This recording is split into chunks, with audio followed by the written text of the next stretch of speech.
Good evening. I'm Christina Aguayo in Denver, Colorado. Well, Governor Pritzker of Illinois held a news conference about coronavirus and answering the questions that the public may have. One of those questions had to do with a 17-year-old teenager who died, and his death was attributed to coronavirus. If, in fact, the 17-year-old had died of coronavirus, it would be the first death in Illinois due to the virus of a teenager. At that point, the governor handed off the conference to the director of the Department of Health to answer the question, and she gave some very eye-opening statements. The case definition is very simplistic. It means at the time of death, it was a COVID positive diagnosis. So that means that if you were in hospice and had already been given, a few weeks to live, and then you also were found to have COVID, that would be counted as a COVID death. It means that even if you died of a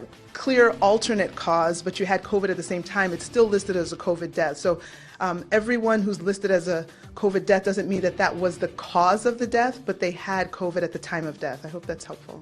So basically, you can get into a car crash and die. You can have a heart attack and die. You can die of any other condition, but if you had coronavirus in your system at the time of death, they would count your death as a coronavirus death, even if you didn't have any symptoms, even if you didn't even know you had the coronavirus. So any and all deaths now, according to the Illinois Department of Health, are being counted as coronavirus deaths, which this completely skews the data. Now we don't know exactly how many deaths are attributed to coronavirus because the data is skewed, and the mortality rate in turn is skewed as well. This actually was said in no uncertain terms by the director of the Department of Health in Illinois. So we know now for sure how these coronavirus deaths are being calculated.